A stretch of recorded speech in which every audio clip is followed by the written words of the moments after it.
right. This ain't just a show. This is a platform.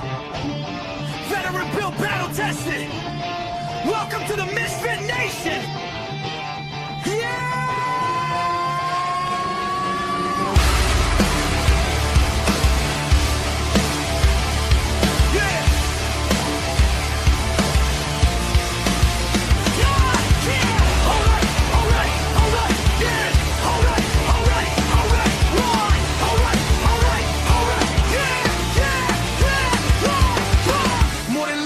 Mic in the room, built from boots on the ground, now we breaking the rules. 2 vets, 1 leader, painting the sound, turn scars into sermons, let them echo around. Authors with truth, musicians with fire, actors backstage chasing something higher.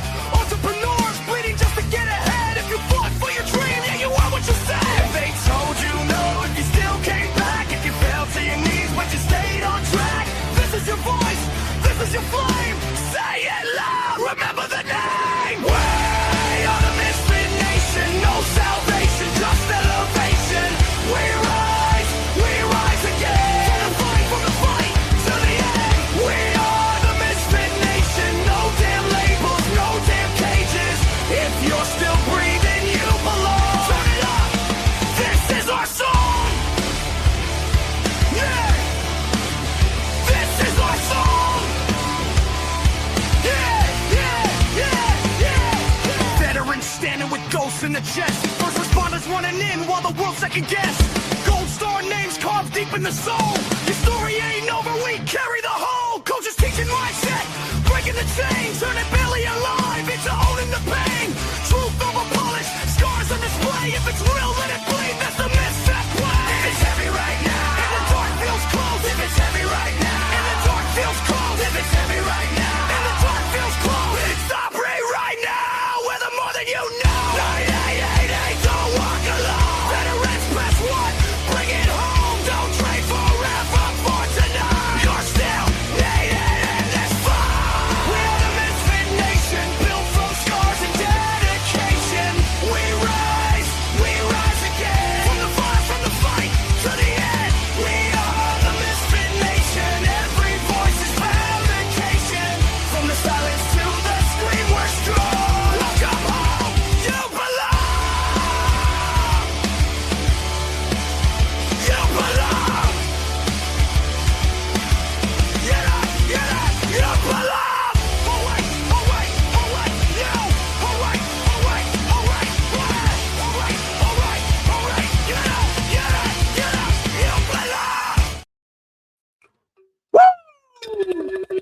All right. Welcome back to the Misfit Nation and your Sunday after dinner edition. We are grateful that you're here tonight on this great day to celebrate our mothers. Happy Mother's Day, everyone out there that is celebrating Mother's Day and loving the mom that raised them, or the mom that's raising their children right now, or those moms that you know in your life. Just give them a little praise today. Love on them. Give them everything they need.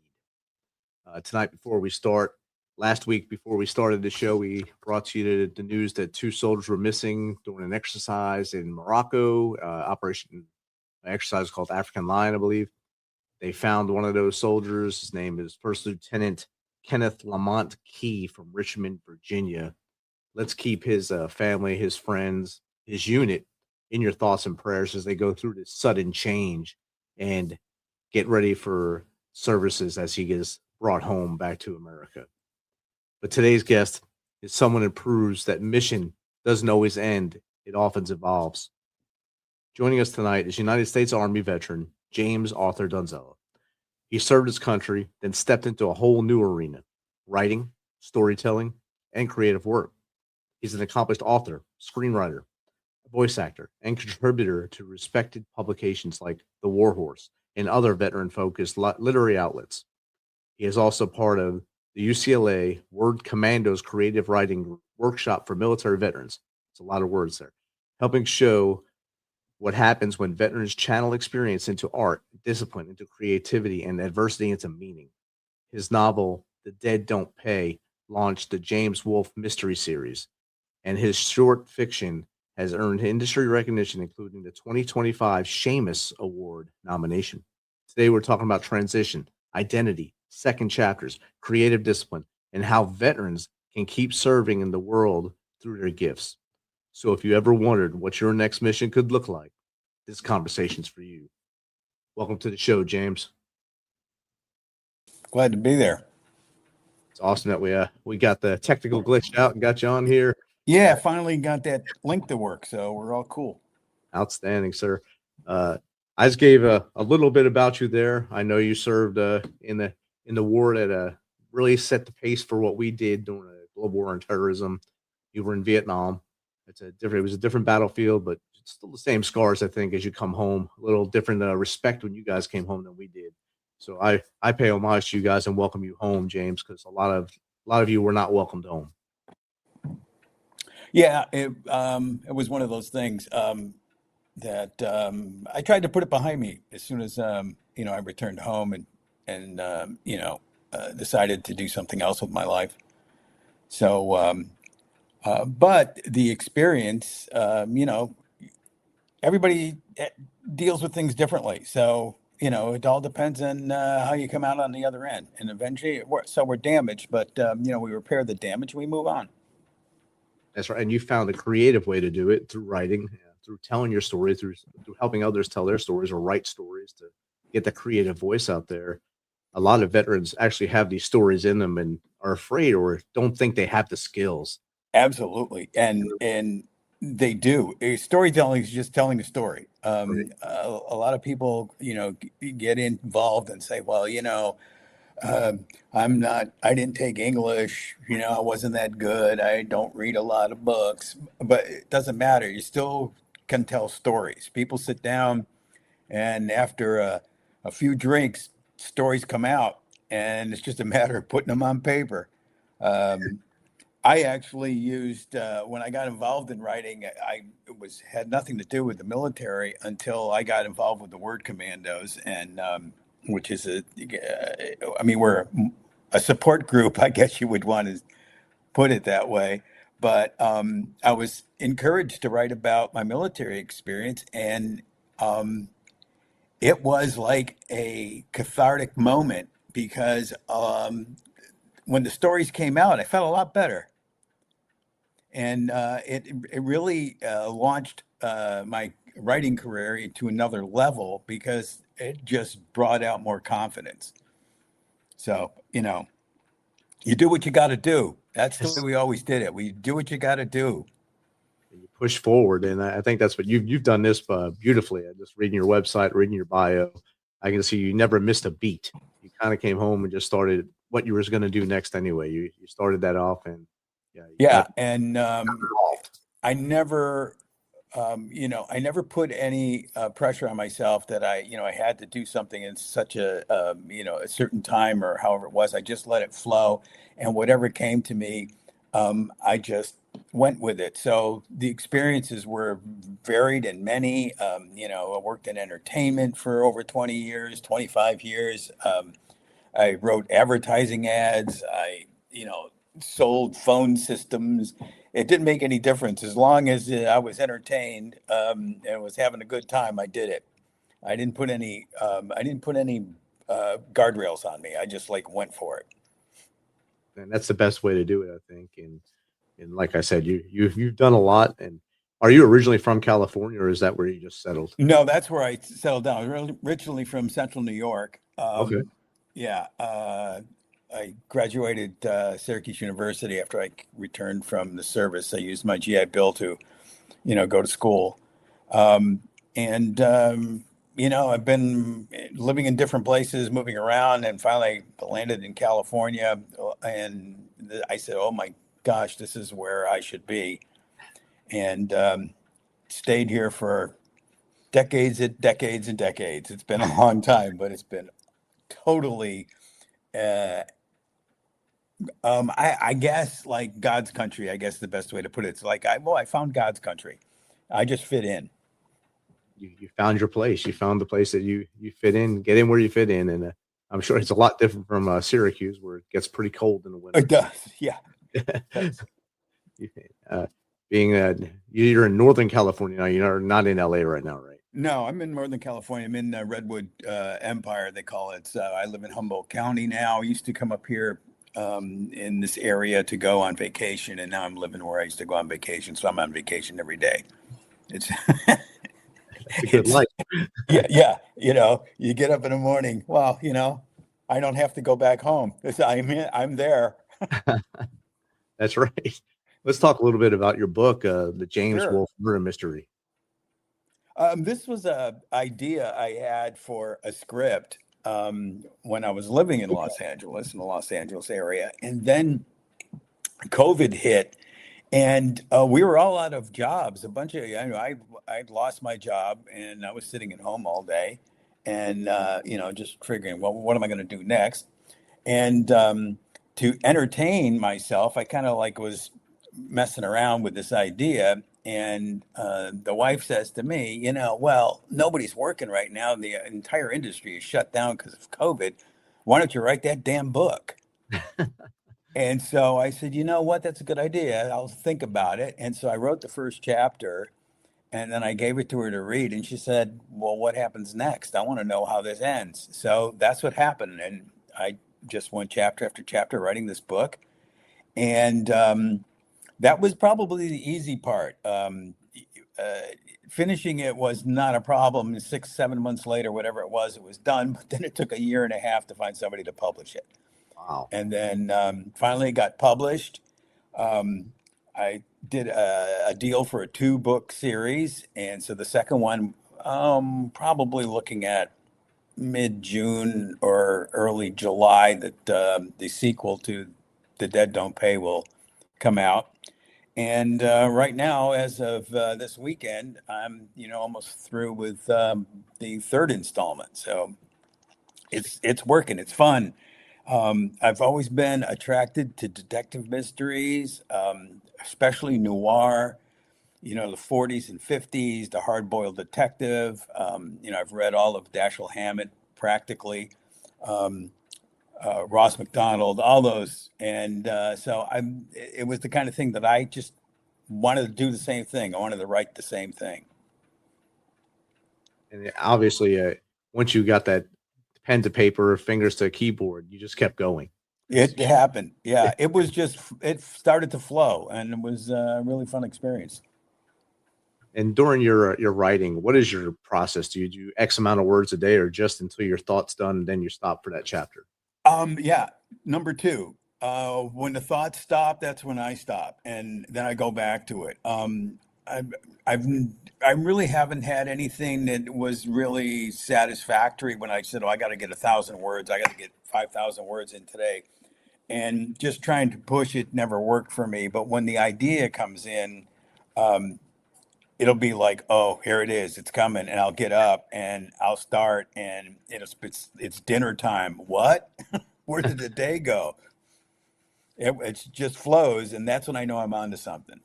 That's good, though. It's a good feeling that you get to sit there and do that and let that keep coming out. And now your third book is already in the works. Second book's about to come out. Do you do book tours or everything virtual?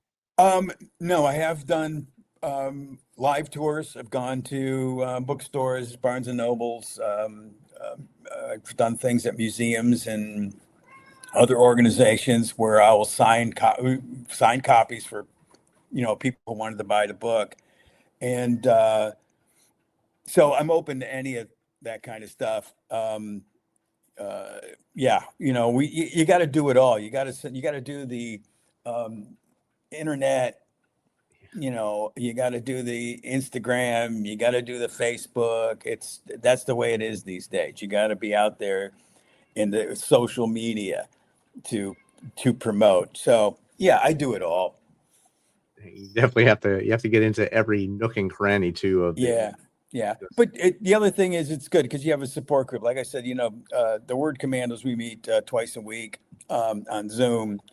And, so we support each other. And we've got Word Commandos from Japan, Connecticut, Georgia, all over. Yeah, if you want to, if any veterans out there are interested in writing, hit me up and I'll get you connected with the Word Commandos. And, We read, we analyze, and then when we're ready, we submit stories. It could be about anything, or it could be about your military career. Got a group of great guys that, and some have major books out there. Nice. Over the past couple of years, 3 or 4 years, guys in the group, will finish a novel or finish a memoir of their experience, and they get it sold. That is awesome. It is really awesome. Great to have that support group, and like you said before, it's like just a gentleman's group, the support group, Word Commandos. But how does someone actually like apply to it? Is it through UCLA or is it just through the Word Commandos? It is through UCLA. The person that runs it is Robert Morgan Fisher. He is the we call him the Gunny.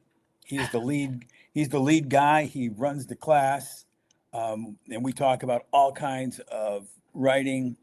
It doesn't make any difference what it is. If the only thing that's required to be a Word Commando is that you want to do it, and you're either a son or daughter of a veteran or you are a veteran. Nice. That's the only requirement. And it's I mean, from day one, you are welcomed in with smiles and warm arms, man. It's just like, we all have that shared experience. So, you are a brother or a sister right off the bat from day one. That is outstanding. That's a great thing to feel and great thing to have. So I know a lot of, at least the GWAT generation and the Cold War generation in between, there's a lot of men and women that wanted to do these things and just didn't have that place to go, that little area to go, or didn't know it was there.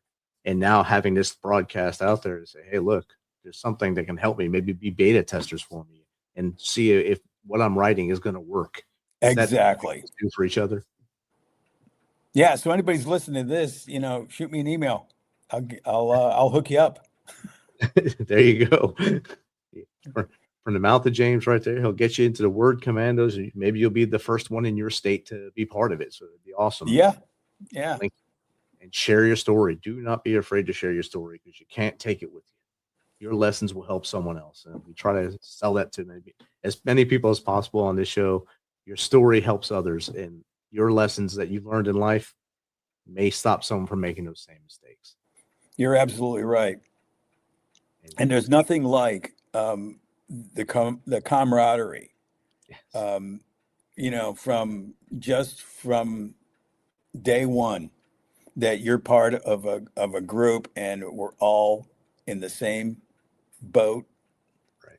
And we don't care where you came from or what you're doing. It's just you're part of the group. The number one is that you're a vet, and that's all that counts.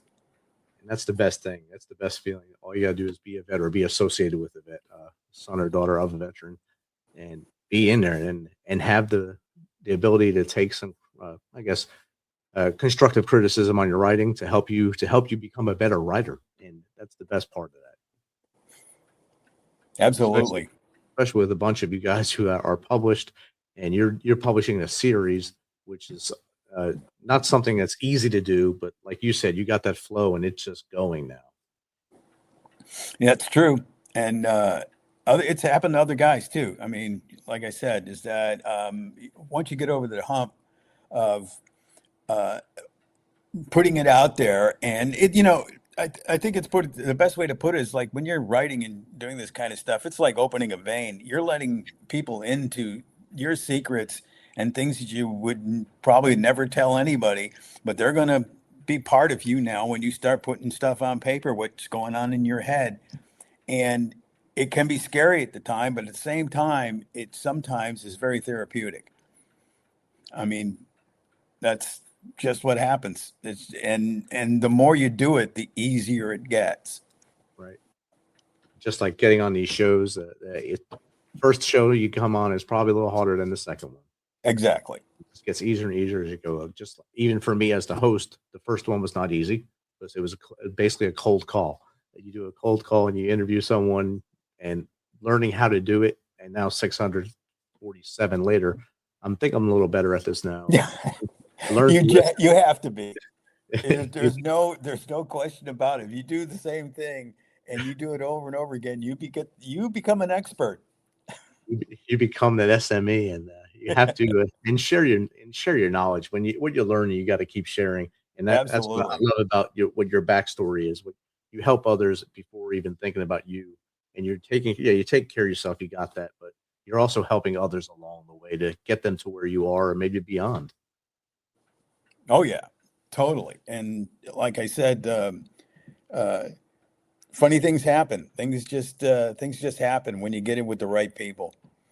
The first story that I ever sold was about my military experience, and it was a funny piece, because in my career I used to I used to write jokes for premier radio networks for DJs to use in the morning on their morning shows. So I went from setting up these 1 and 2 liners to actually telling a whole story. And when I sold that first one, it was kind of like, wow, this is kind of cool. They paid me for this. I think I'm Wow. going to do more. And it just happens. It just goes that way. And you were published in the War Horse, which is a pretty good veteran run magazine or print. And what made you lean into them? Or did they reach Um, out to you?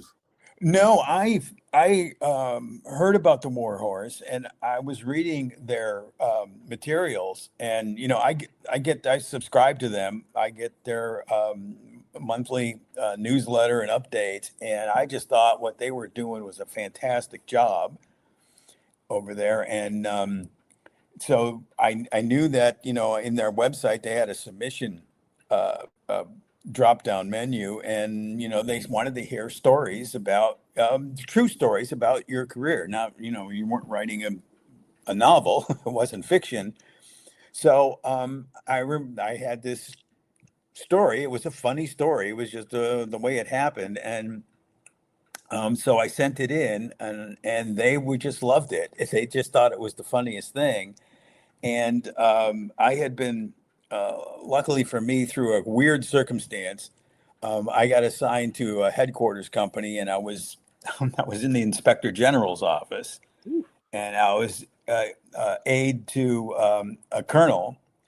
And in the office, there was just the two of us for to whatever was going on. I was always there. It was the two of us. So we would go places and this kind of thing. So we were he had to go to some kind of inspection or something, talk to somebody at another base, and this was in Central Highlands of Vietnam, and I think it was the helicopter company.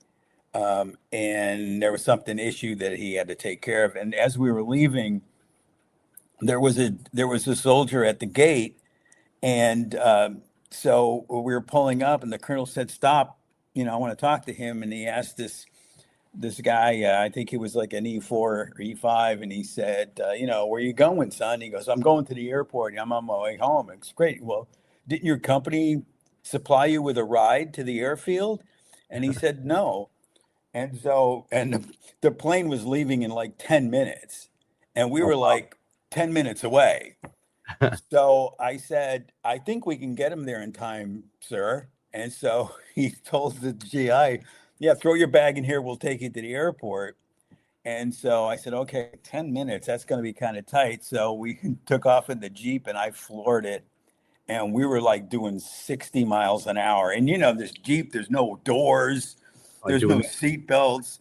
He was hanging on white knuckle, and we just raced to the airfield. And we pulled into the airfield. The plane was still sitting on the tarmac, and it hadn't started its engines yet. wow. So this kid jumps out, takes his bag, and he runs to the airplane. And my colonel boss says to me, "Okay, we're going to drive back to headquarters, 25 freaking miles an hour, and you better not go a mile over." Yes, sir. "Yes, sir." And he said, "Where did you learn to drive like that?" And I said, "Well, I'm from New York, sir."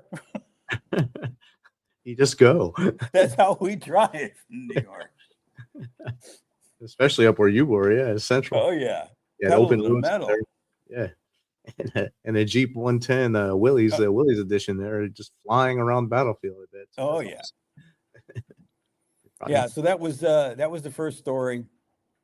And I just said, well, I got to write more of these things, because there was a lot of personal stuff that happened, over, the military career, that was funny, that was, cute, that was whatever. And so I kind of like focused on those kind of things. Yeah, a lot of us have all those kind of stories. You get the funny ones, the things that might be cute, and then there's some that are just dark and they Yeah, are not yeah, good for some magazines, but they're good for when you get together with your brothers and sisters to that's right. just chat because it's a safe space. Absolutely. That's things you learn along the way, what you can and can't say to other people. I got And a don't question. you find it that when you're with a group, that there is a certain amount of relaxation there, that you can go to places and nobody's going to be shocked or blown out of their chair. Right. They just go, yeah, I know what you're talking about. Yeah, that's And, just like that's comforting in a way. and it's almost any time if you go into a room and there's another veteran there, even if you'd never talked to them before, all of a sudden you connect and you can Oh, talk. yeah. You can just start talking about things forever and you lose track of time, kind of like you do when you're writing. Exactly. And I've been in places, restaurants and stuff, and somebody will have a hat on or some badge or something. I'll go over and I'll say, hey Marine, where'd you serve? And then we start talking, and then I get back to the table, and my wife says, "Where have you been? You were My just gonna go to the bath." Oh, I saw there was a Marine over there, and we started talking. And it just That's the doesn't way it end. is. Yeah, because you don't want to just stop talking to them because they have a story too, and you're sharing some life Exactly. with each other. And of course, Absolutely. our wives get used to it after a while. I hope. I mean, Oh, they do. Yeah. yeah. So, my wife always says, "You never go somewhere where you don't know somebody."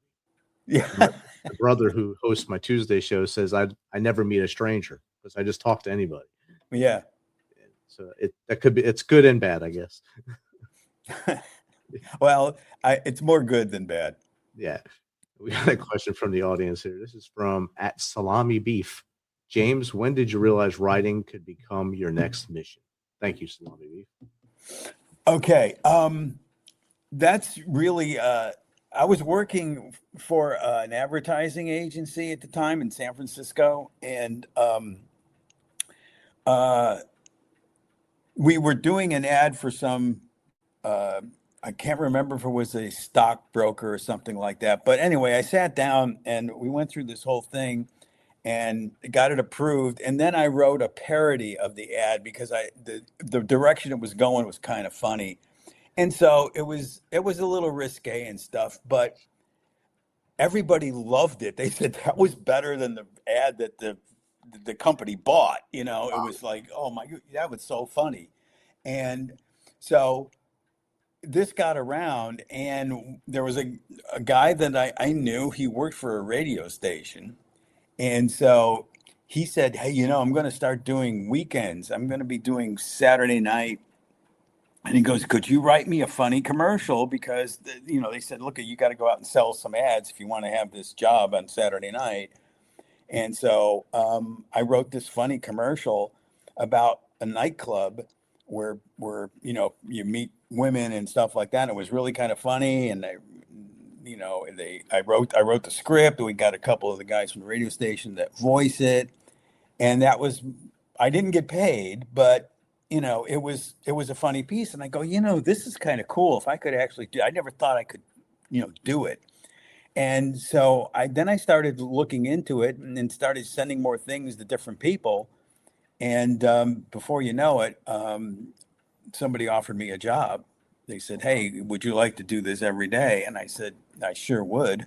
And so I started writing stuff for radio shows. And that's how it started. And so there were short, 30-second, 45-second things. And then they started to develop into longer. I wanted to start experimenting with longer. So I enrolled into a script writing class at UCLA. I went down to Southern California, went to UCLA for script writing, and I was focusing on half hour, an hour, and I tried to focus on comedy. And after several years of doing that, a couple of scripts got down the chain a little bit, and I was looking at property in Beverly Hills because I'm going to have a hit TV show. Of course, when you think like that, nothing happens. Right. They like you for 5 minutes and then not anymore. So none of them ever sold. And so then I got into Premier Networks, and I was one of the staff writers for network television and radio shows. And I did that for 20 some odd years. I worked on a #1 radio station in LA, writing material for them for morning show. And then I decided to write the novel when I lost my job. Oh wow. Yeah. So it's the ebbs and flows of the job of the business there. Yeah, and it's the kind of thing that I mean, if you've served in the Army, stuff gets thrown at you. You just don't say, "Oh, gee, I'm a computer operator." No, you got to do. If there's something that needs to be done, they tell you you got to go out and do it. And Right. so stuff would come my way, and I would just do it. And people would ask me, "Oh, have you ever done this before?" Yeah, never have, but I got a pretty good idea how it works. Just got to be confident. That's it. Yeah, just step in. Step in, take a hit. Another one came in while you were answering that one. This is from at Weekend No Warrior. How did military service shape your discipline as a writer? Oh, easy question to answer. We're disciplined, period. I think without that, I'm telling you that there are times that I say to myself, I don't want to do this today, but because that information is flowing around in my head, I got to do it. And I feel like it's got to be done, and I just do it. There are so many things that have happened because of that discipline and needing to get things done, that when something pops up, I have something ready. I really need to edit that short story, but it's a pain in the neck. So, I'm going to put it off. No, I got to get that done. So I go and edit the short story. And when something pops up that are looking for that one, and it's ready. I can deliver right away. Definitely. And I think that's something that most of us, even people who didn't like their time in the military or have some bad taste about it, they always come out with the same thing: discipline and having a structured life and doing the thing every day. You have to almost live like a checklist, and everything has to go into a flow, and you're able to complete things that most people think, why are they doing so much? Right. So easy. Right. They finish things so easily. Nothing bothers them because you don't know the things that they went through while they were in uniform to get them this way. Yeah, that's true. I think that part of the thing is that once you go through your military career, you are much less afraid of things that come up. You just figure out how to do it. It's not a disaster. I can fix the toilet. I can figure this out. I can fix this one, or I can make one like we had before. So, yeah. It's one or the other, but something's going to work here. I can tell you that. Yeah, right exactly. Nothing's going to phase us anymore. And I think that's what bonds us too, because we can laugh about things like that. That's not hard. You can do this. Yeah. So yes. Hard. You don't know hard. Don't know hard. What was the unit you were with over in Vietnam? I was with the Team MACV, Team 21. It was a military assistant command, and so it was an advisor group, and we were assigned to 2 Corps headquarters in Pleiku, and that was my entire career there. I was supposed to. That's another interesting story that I did write a short story about, is that I was going to be assigned to another unit after I got in country, It was supposed to be, I think it was a G2 thing, and then they filled the job, and so they were going to send me to another unit. And I don't remember. It was somewhere out in the boonies. And what had happened was is that I got my gear together and flew out of Saigon, and the next stop was the air base in Pleiku. And by the time plane landed, it was getting dark, and so there was no flights were gonna be leaving that night. So I was taken to two corps headquarters where they had a transient barracks. I would take the next plane out in the morning, and so, it was late. I got something to eat. I hung out at the NCO club with a bunch of guys, and we were drinking beers and where you're from and all that kind of nonsense. And we go through all that, and one of the sergeants was saying, "Geez, the colonel over at the Inspector General's office, he lost his aide. His aide went back, mustered out, went back home, and he was working by himself because there wasn't anybody else in the unit that could drive stick shift." And so I go, "That's weird." I said, "I drive stick shift." And they said, "Really?" And so the next thing you know, they set me up with a meeting with the colonel the following morning. And I went to sit down with him in his office, and they said, "So, Sergeant, so-and-so says you know how to drive stick." I said, "I can basically just drive about anything, motorcycle, stick shift, truck, whatever you want." And he says, "So where are where are your orders?" I give him my orders, and he goes, "Oh, you're going there? You don't want to go there." He says to me, "That's a shithole." And so I said, "Oh, okay, sir." And he goes, "I'll tell you what, I'm going to change your orders. If you can drive the stick shift, you're going to be working with me." I said, "Sounds good." Wow. Yeah, crazy story.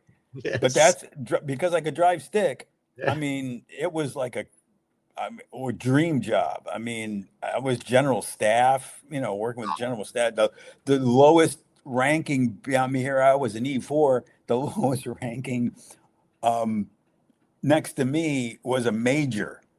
I didn't even deal with sergeants. It was crazy. Wow. You're in a whole other world. Oh, it was. And I mean, I got close to the colonel. He was a really nice guy, and we would, at the end of the day, we would go to his barracks. So I'm in the officers' quarters, and we're drinking Jack Daniels, and he was from North Carolina. He would be talking about North Carolina, and I'd be talking about New York. And we sit there and drink, and then I go, "Well, I got to go, sir." That's outstanding. And of course, Yeah. Jack Daniels brings you together. Oh, yeah. Tennessee whiskey brings you in there. Absolutely. We got another question. This is from Rec Room 456. What inspired the James Wolfe mystery character? Okay, that is James Wolfe suffers from PTSD, and he doesn't know it because it's the mid to late 40s, and he doesn't know what that is. He just acts weird. So since I had a bout with it, and so I wanted to write a story about a guy who had that kind of thing going on, where sometimes he just can't sleep, and things because of what happened to you, something bothers you, and you don't know why. And I wanted to include that in some kind of story, but I didn't want to do a military story. But because I enjoy noir, and I enjoy that type of hard-boiled detective, not the detective that drives a Cadillac and, has a lot of money, the guy that's scraping by, by his wits. And so that character kind of popped in my head. Now, his name is James Wolfe in the series, but actually his backstory is from an Italian immigrant family. And his real name is Giacomo Lupo, which in Italian translated to English means James Wolfe. So he changed his name to become more Americanized with not going around with a foreign name. So that's how that got put together. I wanted to include two things. I wanted to include a foreigner coming from an immigrant family with a foreign name, and he becomes more Americanized. But at the same time, he does suffer from a traumatic experience that causes him to sometimes hallucinate, Flashback a little bit. flashback. Yep, We all do that, and got to keep our Italian names out there. So it's good. that's right. Definitely. And as you see, we both have vowels at the end of our names. We're both from the Northeast. That's so, right. I'm from New Jersey originally. So, There you go. See, I can tell a little bit. There was a little accent there. just a tad. I lost most of it in the Army, being in the South most of my career. And actually, I was told I was adopted as a kid many times because I didn't sound like my brothers and sister. Oh, I did that to my brother too. I had him Look at convinced. that. So I wasn't alone. That's good. I had him totally convinced for years. I think my brother still does it to me. He always says you're the adopted one. So he'll probably chime in now with that as well. Uh-oh. Well, it's good to see that I'm not the only one. It runs in I guess the Italian families. There's Yeah. always going to be one. See, he just toasted in that you were adopted. Yeah. There it is. You were adopted. Every gathering, everything. They even had our family doctor telling me that. That's priceless. Yeah, Oh my gosh.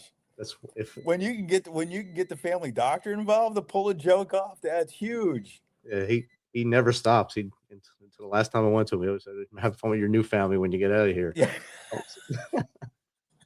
So there's more jokes for you. I can be in there. Okay. And believe me, I'll use them. Here's another one from Run Fast, Live Slow. How do creators fight through doubt and keep producing? Great question. Boy,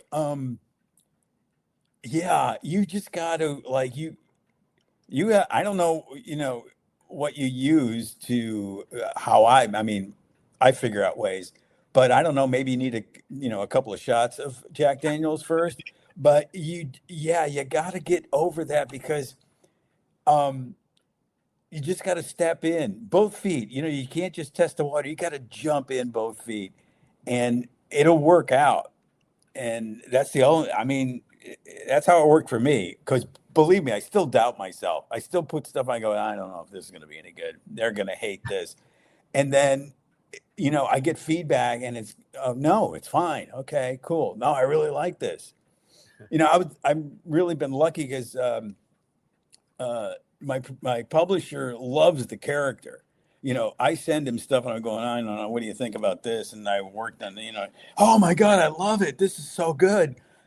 So I still have the doubts. It creeps in because sometimes you just go, is it just me? Is anybody else going to figure this out? Are they going to understand this? And, you just got to do it. Definitely. And I know for me, I wrote a nonfiction self-help book first, and then a fictional novel, and then back to 2 self-help books while still working on the sequel to the fictional novel.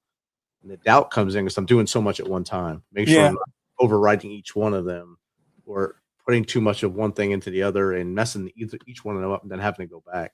Mm-hmm. Have you seen that with anyone that you mentor or coach, that they try to get into too many things at one time?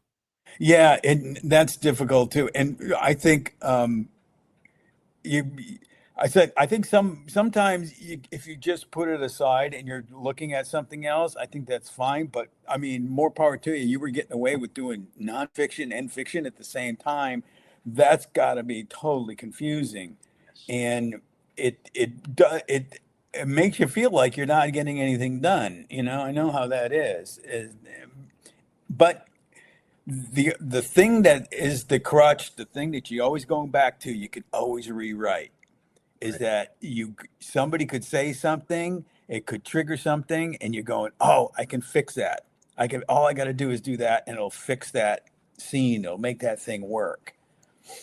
So I always believe that when I start, I'm going to figure it out by the time I get to the end, because the idea was good in the first place. So I figured it somewhere along the line. I may have to put it aside for a while, but somewhere along the line, the pieces are going to start to fit together. hopefully they all fit together at some point. Yeah.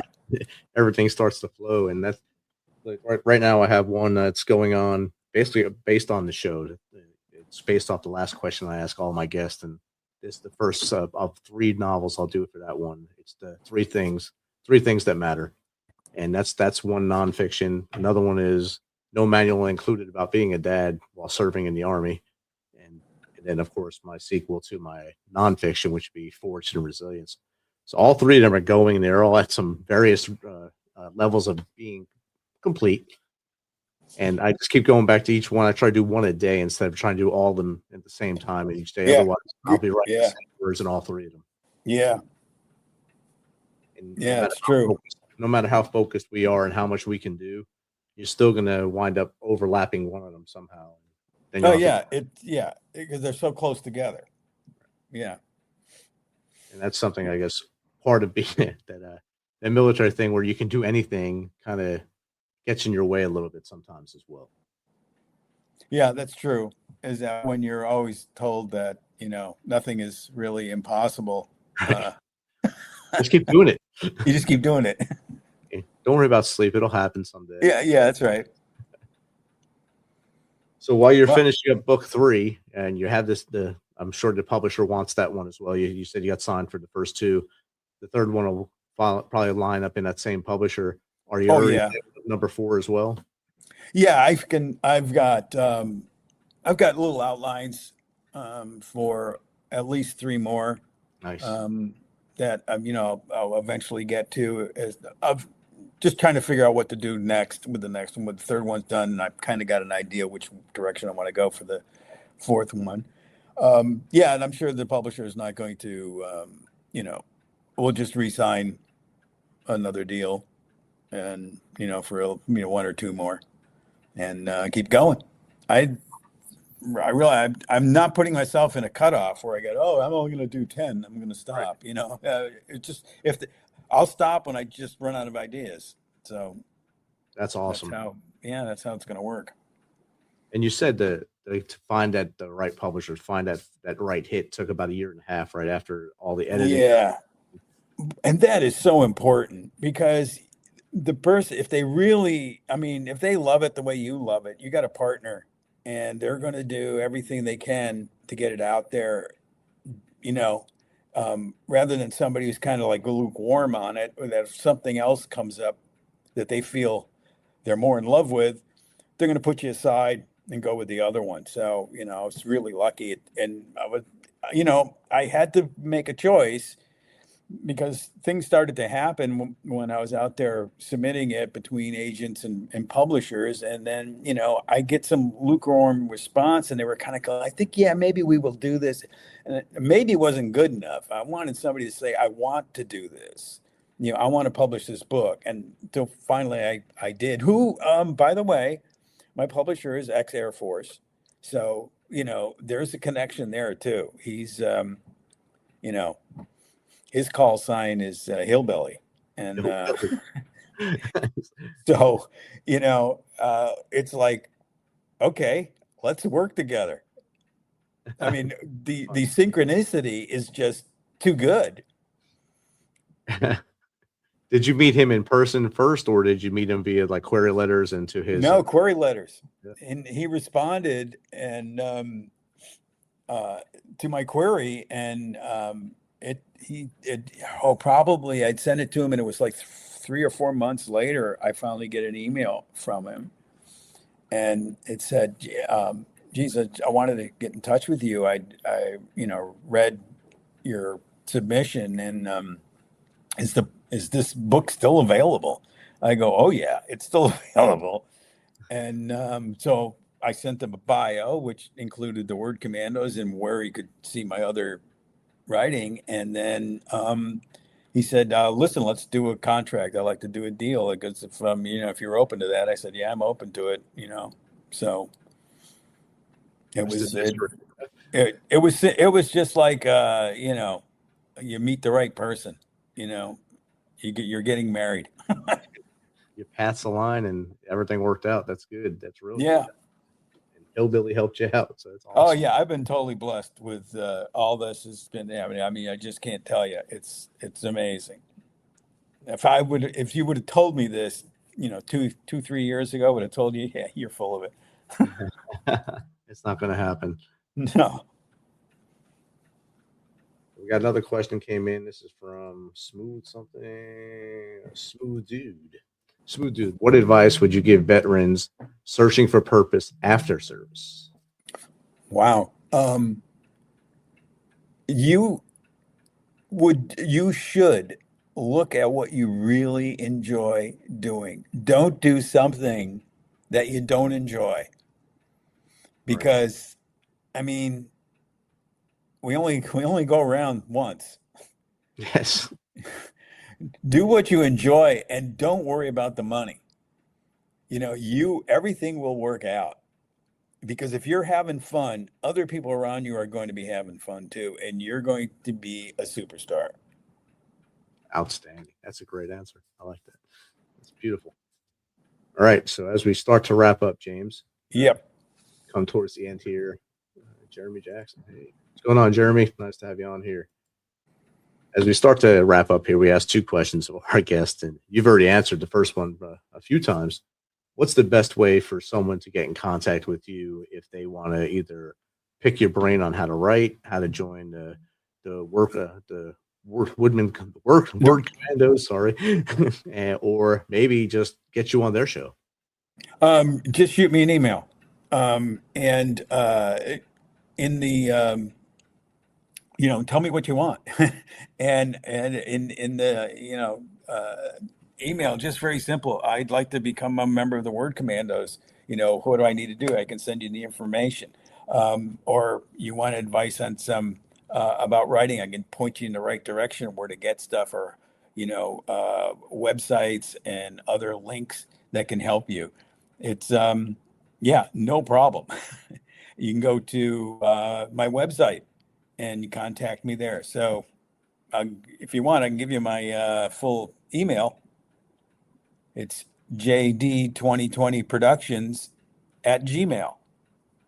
And I'd be happy to get a buttload of responses in my inbox. There you go. I put it in the chat there, so everyone, you can see it in the chat. It's on Cool. all the feeds that should be going in there. James's website's going across the bottom, and it's on the screen right now. You can look at it. There's the Dead Don't Play cover right there. James on the water, it looks like. Oh yeah, that's wife and I are in Seattle. In Seattle. Okay. Left Coast. The crime convention was in February in Nice. San Francisco. Taking some questions. Straight Skinny. Warhorse. Everything's on here, yeah. San Francisco Golden Gate Bridge. Oh, yeah, it's the picture I used right there with the airplane. That's Yeah. the picture I used for the cover. Okay. Yeah, that was a Stearman Navy trainer that a buddy of mine owned, and we used to go flying in that sucker. Oh man, that was something wow. else. That was so much fun. I was gonna say, I bet it must be fun in that thing. Yeah, That's we awesome. got a picture when I was going to Ben Het in Vietnam. We were flying in on a Huey, and Nice. that's my car Yeah. that I work on. And those girls I don't know who they are. They just took a picture, so don't ask me about that. But they're there. That's good. That's good advertisement. If you open that car, that's what comes out of it. That's what comes out. And this is you in Vietnam here. Yep. Little mustache. My going best on. buddy, Rich. All right. Awesome. Great name. All right. All right. And our final question, James, is I told you it's the three things that matter. So what's three things the Misfit Nation, the audience, can start doing tomorrow to be better people? Oh. Call your mother. Oh, good. Tell her that you love her dearly. Wake up with a song in your head like it's a beautiful morning, because every morning is beautiful. And drink a lot of water. Stay hydrated. Always got to drink the water and change your socks. Yeah. There you go. Great advice, James. James, thank you for taking some of your time this evening from the left coast to hang out with us here. I know you got here a little earlier than us right now, so you got some daylight still. And it's great to always. This was fun. Thanks for having me. I mean, this is great. What a joy. I love talking to veterans. That's why I did this. That's why I started this. It's kind of selfish and self-serving. I get to hear other people's stories and learn so many different things. It's amazing to sit on this side of it and learn, and then also share some of my story with you guys as well. And I'll be emailing you about the word commandos as well. Oh, totally. I mean, that's so cool. The Dead Don't Pay Monday, this past Monday, was released in audio form. So if anybody, you go on to Amazon, you can get the audiobook so you don't have to read it. You can listen to it in your car if you do a lot of driving. Yes. We got it all covered. That's what I do. Most of my book reading now is while I'm driving and stuck in traffic. So it's there the you best go. time. And it doesn't get me angry as music does sometimes. So. All right, James. Well, thank you. Rich, Thank you for hanging out. Thank you so much. It's been a treat meeting you. Same here. And it's always good to meet a fellow veteran, a fellow Northeaster, and a fellow Italian. Thank you. There you go. Thank you, sir. Misfit Nation, remember, if you're feeling that darkness, if you're feeling the walls caving in on you, stop. Think about those around you. Think about that one little piece of paper I told you to keep in your wallet with those 3 names on it. The 3 names that mean the most to you. Call those 3 names. They will reach back to you. They'll be so happy that you reached out to them because they want to see you tomorrow. We want to see you tomorrow because a day tomorrow with you is 100% better than one without you. If you don't want to call anyone else, reach out to us. info@themisfitnation.com, jake@themisfitnation.com, or steven@themisfitnation.com. We will get you on the line, and we will keep you on the line until we get someone local to make sure you're all right and you stay with us. Misfit Nation, until next time, be humble, stay hungry, and keep hustling.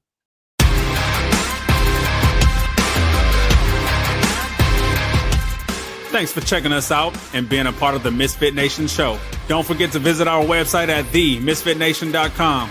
That's themisfitnation.com. Check out all our past episodes and get some of the great Misfit Nation gear for you and your family. As always, be humble, stay hungry, and keep hustling because we are Misfit Nation. Misfit Nation.